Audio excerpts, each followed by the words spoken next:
Hamidi ভাই Hamidi ভাই শুভেচ্ছা লালমোহনবাসীর পক্ষ থেকে লাল গোলাপ শুভেচ্ছা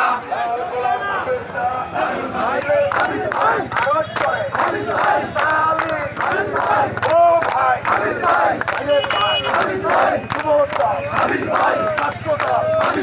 কৃষকেরা শ্রমিকরা সবাই বলো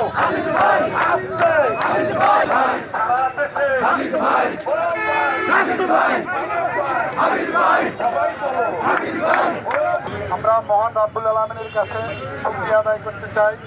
আল্লাহ পাক আপনার আমার এই প্রাণপ্রিয় সন্তানকে যে ইজ্জত দিয়েছেন এর জন্য আমরা প্রধানমন্ত্রী তারেক রহমানকে ধন্যবাদ জানাচ্ছি লালমোহনবাসীর পক্ষ থেকে।